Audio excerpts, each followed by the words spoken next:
नमस्कार, आपके साथ मैं हूँ ज्योत्सना बेदी। आप सेहतमंद नहीं हैं तो समझिए आपकी जिंदगी नीरस है। तो ऐसे में स्वास्थ्य के प्रति सकारात्मक रुख आपकी जिंदगी और हेल्थ दोनों को खुशनुमा बना देगा। आपकी इसी पहल को आगे बढ़ाने के लिए हम लेकर आए हैं हेल्थ का खास शो संजीवनी आपके लिए, जिसमें हर रोज की तरह आज भी हमारे साथ मौजूद हैं विश्व प्रसिद्ध आयुर्वेदाचार्य डॉक्टर प्रताप चौहान। डॉक्टर साहब, बहुत बहुत स्वागत है आपका।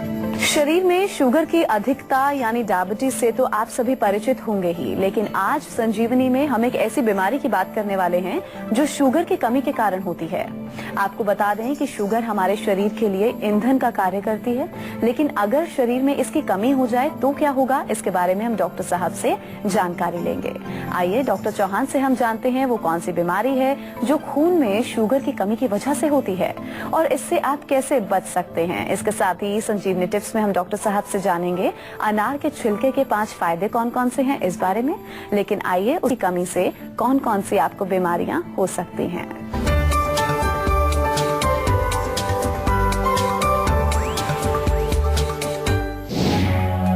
क्या आपको कम या धुंधला दिखाई देता है? क्या आपको रात को सोते समय पसीना आता है? क्या आप चलने में लड़खड़ाते हैं? क्या आपको बेचैनी महसूस होती है?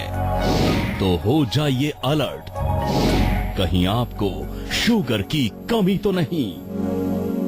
चलिए अब डॉक्टर साहब के साथ हम आज की चर्चा की शुरुआत कर लेते हैं। डॉक्टर साहब, अक्सर देखा गया है जो डायबिटिक पेशेंट्स होते हैं वो अपने हिसाब से ही दवाई लेते हैं और अपने हिसाब से ही मन मुताबिक छोड़ देते हैं, तो ऐसे में शुगर की कहीं ना कहीं कमी हो जाती है शरीर में। तो ये बीमारी के बारे में जानना चाहेंगे कि ये बीमारी क्या है? देखिए, हाइपोग्लाइसीमिया जो एक बीमारी होती है, शुगर की कमी जैसे आपने कहा, उसको कहते हैं हम अपने टर्मिनोलॉजी में, मेडिकल टर्मिनोलॉजी में हाइपोग्लाइसीमिया। हाइपो यानी कि कम, ग्लाइसीमिया यानी कि शुगर जो हमारे बॉडी में है वो जब कम हो जाती है तो ये कंडीशन है जिसको कि आम भाषा में जैसे आपने कहा कि शुगर की कमी होना। तो ये होती क्यों है? वैसे आपने बहुत सही कहा कि अगर कोई डायबिटिक पेशेंट है और उसको प्रॉपर दवाई लेने का तरीका नहीं मालूम है, कुछ लोग अपने मन से कुछ खरीद के दवाई खाना शुरू कर देते हैं। पता चला थोड़ा शुगर हुआ है तो किसी ने बोला ये गोली मैं खाता हूँ, तुम भी ये खाना शुरू कर दो। ऐसा नहीं करना है। हम आपको बार बार समझाते हैं कि हर व्यक्ति अपने आप में एक यूनिक है, उसको समझना, उसके रोग को समझना, उसके कारण को समझना और उसके बाद फिर उसको दवाई निर्धारित की जाती है। तो सबसे पहले तो हमें ये समझना है कि ये रोग क्या है। आपने हाई शुगर तो बहुत सुना होगा कि डायबिटीज हो गई है, ब्लड शुगर लेवल बढ़ गया है, लेकिन जो हमारा नॉर्मल रेंज का जो होता है शुगर का, उससे कम भी हो जाता है कभी कभी, और वो जो कम की स्थिति है उसको कहते हैं हाइपोग्लाइसीमिया।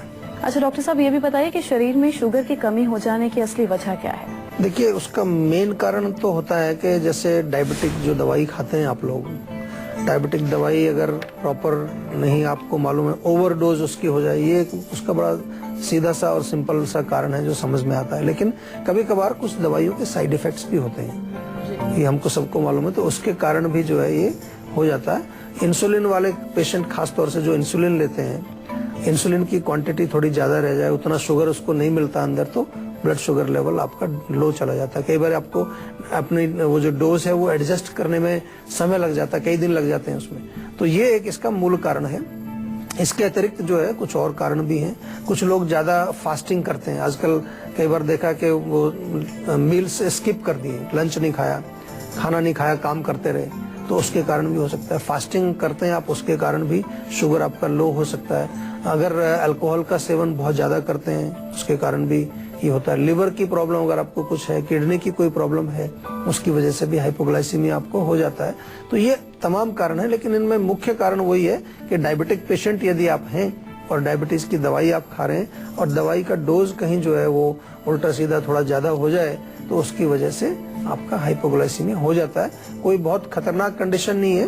कई बार हाइपोग्लाइसीमिया सडनली भी हो जाता है, आप जिसको डायबिटीज नहीं है उसको भी हो जाता है। तो ये ध्यान रखने वाली बात है। शुगर कम हो जाती है उस समय जनरली आपने देखा होगा, आपने कुछ मीठा खाया तो उससे रिलीफ मिल जाता है आपको। अच्छा डॉक्टर साहब, शुगर की कमी हो जाने से नुकसान क्या होता है, लक्षण क्या है जिससे हम आसानी से पता लगा सकें कि हमारे शरीर में शुगर की कमी हो गई? जी देखिए, जब भी शुगर आपकी बॉडी में कम होगा, हाइपोग्लाइसीमिया जिसको हम कहते हैं, तो उसमें आपको लगेगा कि जैसे शरीर में जान बिल्कुल नहीं रही है, शरीर की शक्ति चली गई है, टांगें कई बार कांपने लगती हैं, पसीना आ जाता है पूरी बॉडी में, आपको पसीना आ जाता है और घबराहट शुरू हो जाती है, आपको एक बेचैनी सी सिर में जो है एक चक्कर आने लगेगा, अजीब सी बेचैनी आपको होने लगती है, माइंड में थोड़ा सा ऐसा लगेगा जैसे कुछ कंफ्यूजन सा हो रहा है, कुछ आपका माइंड जो है सही प्रकार से कंसंट्रेट नहीं कर पाता। तो ये लक्षण होते हैं। कई बार शायद आपने महसूस किया हो, इसको शायद आपने इतना गौर नहीं किया हो, लेकिन ऐसा होता है। और किसी किसी व्यक्ति को रात को सोते समय भी हो जाता है। रात को सोते समय एकदम से पसीना आ जाएगा। आपने देखा होगा कि आपके कपड़े गीले हो गए, तो कई बार आप ये सोच सकते हो कहीं हार्ट की कोई प्रॉब्लम तो नहीं है।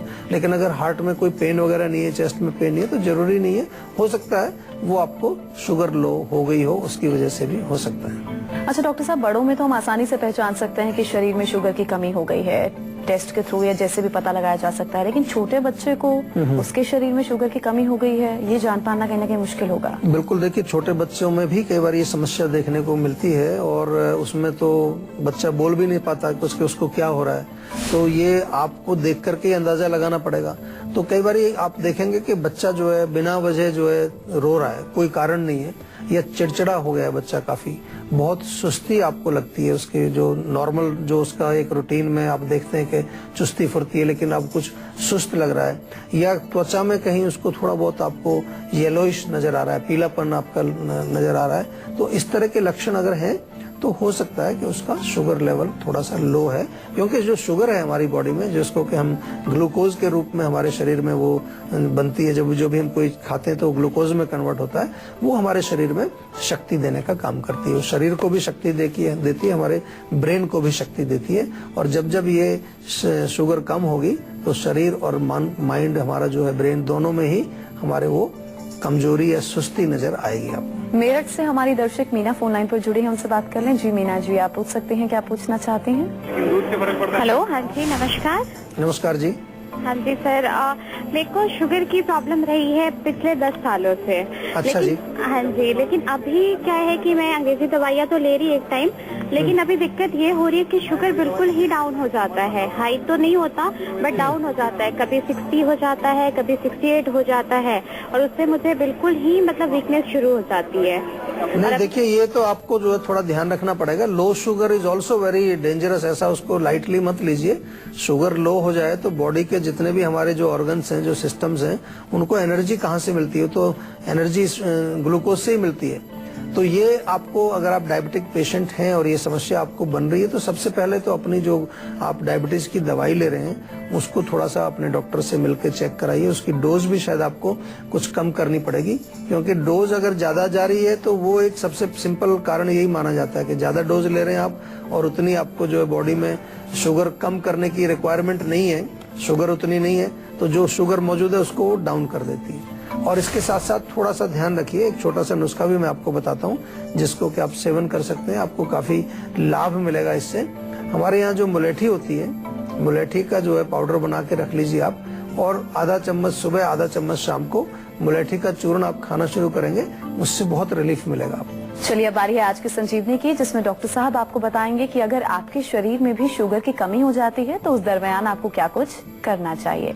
जी डॉक्टर साहब। देखिए, सबसे पहले तो अगर आप डायबिटिक पेशेंट हैं तो बहुत इम्पोर्टेंट है कि आप अपनी डायबिटीज की जो दवाई है उसको समय पर प्रॉपर डोज उसकी लें। बहुत सारे पेशेंट्स में प्रॉब्लम उसी की वजह से आती है जब इम्प्रॉपर या कुछ ओवर डोजिंग उसकी हो जाती है। दूसरा, अगर फिर भी कभी कभार सडनली आपको जो है शुगर लो हो जाता है, जो नॉन डायबिटिक है उनको भी हो जाता है, तो क्या करेंगे, उसमें कुछ मीठा खाना है तुरंत। सबसे बढ़िया चीज है केला आपको मिले, अगर कोई भी मीठा फ्रूट हो, केला है, चीकू है, वो खा सकते हैं। अगर मीठा सेब है वो भी खा सकते हैं, उससे फर्क पड़ता है। और अगर फ्रूट नहीं है, घर में है आप, तो थोड़ा गुड़ खा सकते हैं। गुड़ से तुरंत आपको लाभ मिलता है, एनर्जी भी मिलती है।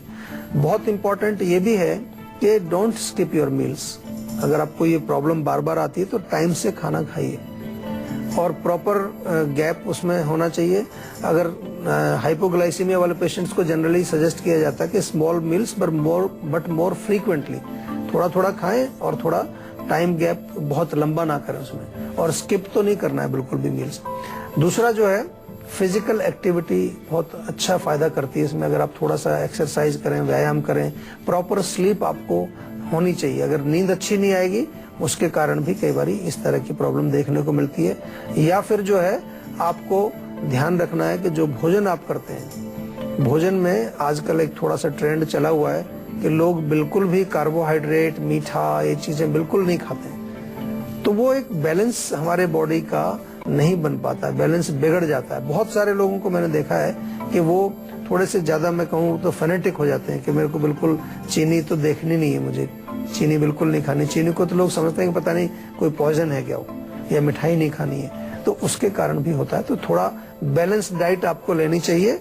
और पंपकिन यानी कि जो पेठा होता है, पेठे के बीज भी इसमें बहुत अच्छा काम करते हैं, या सूरजमुखी के बीज जो होते हैं उनके अंदर जो निकलता है, उसके अंदर गिरी जो निकलती है, उसका सेवन करें। पंपकिन सीड्स और सनफ्लावर सीड्स आप रेगुलरली सेवन करेंगे तो आपको ये दिक्कत नहीं आएगी। दिल्ली से सीमा जुड़ी है, उनसे बात कर लें। जी सीमा जी, आप पूछ सकती हैं, क्या पूछना चाहती हैं? जी नमस्कार डॉक्टर साहब। नमस्कार जी। डॉक्टर साहब, मुझे सिर दर्द का प्रॉब्लम है पिछले 3 साल से। अच्छा, सिर दर्द पूरे सिर में होता है, आधे सिर में होता है? नहीं होता तो कभी इस साइड है, कभी दूसरी साइड है, और कुछ फिक्स नहीं है, लेकिन जब होता है तो बहुत ऐसे, मतलब जब तक मैं वॉमिट ना कर दूं या सो ना लूं तो मतलब आराम नहीं आता है। देखिए, इसमें कोई घबराने वाली बात नहीं है। ऐसे जो सिर दर्द होते हैं, खास तौर से जो क्रॉनिक हो गए, पुराने सिर दर्द वाले, अगर आपको कुछ नहीं मिल रहा है तो आप आ जाइए सीधे हमारे डॉक्टर से बात करिए। जीवा में हमने पूरा एक स्पेशल टीम लगाई हुई है इस रोग के ऊपर, जिसमें कि माइग्रेन वगैरह सब शामिल किया हमने। तो हमें कारण को ढूंढना होता है। जैसे आपने कहा कि उल्टी हो जाती है, उल्टी में पित्त अगर निकलता है तो पित्त उसका मूल कारण होता है। तो चाय, कॉफी, मिर्ची, मसाले, अचार, खट्टी चीजें मत खाइए। बहुत अच्छा रहेगा आपको कि कम से कम, छोटी सी चीज है कि सिर में तेल की मालिश आप शुरू करें, नाक में थोड़ा सा बादाम का तेल आप डालना शुरू करें। और इसके अलावा जो है, बहुत बढ़िया आपके लिए मैं एक नुस्खा और बताता हूँ कि सुबह जब आप उठते हैं, खाली पेट होते हैं, तो उस समय आप थोड़ा सा एलोवेरा का सेवन कर सकते हैं, उससे भी आपको रिलीफ मिलेगा। 2-3 चम्मच एलोवेरा का जो गूदा है या उसका जो जूस है वो आप लेंगे, उससे फर्क पड़ेगा। यूपी से अजय जुड़े हैं, उनसे बात कर लें। जी अजय जी, आप पूछ सकते हैं, डॉक्टर साहब से क्या पूछना चाहते हैं? Good afternoon sir. जी नमस्कार जी सर, मेरे एक्चुअली जो है किडनी में स्टोन है। आप सुन पा रहे हैं मुझे? कब से है किडनी स्टोन? जी ये मुझे ये तो नहीं पता, बट मैंने अभी फिलहाल में जो है मेरे बहुत पेन हुआ, तो मैंने जो है चेकअप करवाया तो मुझे बताया है डॉक्टर ने।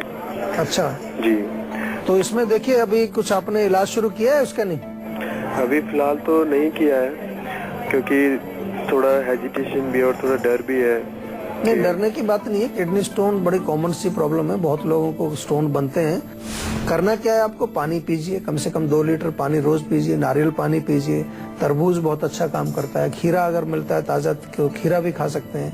तो ये चीजें क्या है, इनमें सब में पानी होता है, और ये जब अंदर जाएंगी तो हमारी किडनी को साफ करती हैं, क्योंकि ये डायूरेटिक भी है, मूत्रल इनको आयुर्वेद में कहा गया है। तो ये चीजें आप सेवन करिए, और साथ में किडनी स्टोन्स के लिए आयुर्वेद में बहुत अच्छी दवाइयाँ उपलब्ध हैं, वो आपको हमारी क्लिनिक से मिल जाएंगी, या फोन के माध्यम से भी हमारे डॉक्टर से बातचीत करके मंगाइए।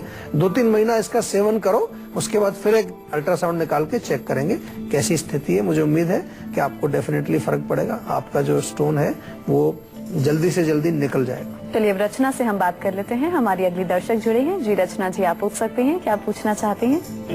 सर मेरा एज जो है वो 29 है जी। और मेरा वेट है 80। अच्छा, हाँ सर, तो इसमें इस एज में अप्रोक्स कितना वेट होना चाहिए? और मुझे अभी से ही जॉइंट पेन, मतलब कि मतलब फिंगर में स्टार्ट हो गया है जॉइंट। देखिए, एज के साथ साथ हाइट का भी आपको ध्यान रखना। हाइट कितनी है आपकी? मेरी हाइट हाँ जी, 5.6। 5.6। तो देखिए, वेट तो ज्यादा है आपका। 5.6 से तो ज्यादा से ज्यादा जो है 65-70 के करीब आपका वेट होना चाहिए। 70 भी नहीं, 65 तक ही होना चाहिए। तो काफी वेट आपका 15 किलो के करीब लगभग ज्यादा है। तो इसमें आपको बहुत सीरियसली काम करना है, क्योंकि एज आपकी बहुत कम है, और अभी आप अगर इस पर गौर नहीं फरमाएंगे तो क्या होगा, और बहुत सारे रोग, जोड़ों का दर्द आपको शुरू हो गया है, आगे कोई डायबिटीज, कोलेस्ट्रॉल, ब्लड प्रेशर, ये सब रोग इसके साथ जुड़े हुए होते हैं। तो करना क्या है, सबसे पहले अपने पेट को ठीक करना है। पेट को ठीक करने के लिए आपको ये ध्यान रखना है कि जो भी आप खाना खाते हैं वो पूर्ण रूप से पचे, पेट साफ रहे। इसमें जो है सौंठ, काली मिर्च, पिपली, 3 चीजें बराबर बराबर मात्रा में मिला करके चूर्ण बना लीजिए और उस चूर्ण में से आप आधा चम्मच सुबह आधा चम्मच शाम को सेवन करिए। इसके साथ साथ बहुत इम्पोर्टेंट है कि नियमित रूप से व्यायाम आप करिए, एक्सरसाइज बहुत फायदा करती है और खाने में मीठी चीजें, फैट वाली चीजें कम खाइए। हमारे यहाँ जीवा में एक विशेष प्रकार की चाय हमने बनाई है, स्लिम टी उसको बोलते हैं, वो भी आप मंगा लीजिए, उससे आपको बहुत फर्क पड़ेगा। तो अगर आप भी अपनी हेल्थ से जुड़ी अपनी समस्याओं का समाधान चाहते हैं तो आप इस नंबर पर कॉल कर 0129404004 पर अपना नंबर रजिस्टर कराएं। उसके बाद डॉक्टर चौहान के पैनल के डॉक्टर आपको खुद फोन कर आपकी सेहत से जुड़ी समस्याओं को सुलझाएंगे। तो इसी के साथ यहाँ हम रुकेंगे एक ब्रेक के लिए और ब्रेक के बाद बारी है संजीवनी टिप्स की, जिसमें हम डॉक्टर साहब से जानेंगे अनार के छिलके के 5 फायदे कौन कौन से हैं। इसलिए आप कहीं मत जाइए और देखते रहिए अपना मनपसंद हेल्थ शो संजीवनी, ताकि स्वस्थ रहें आप।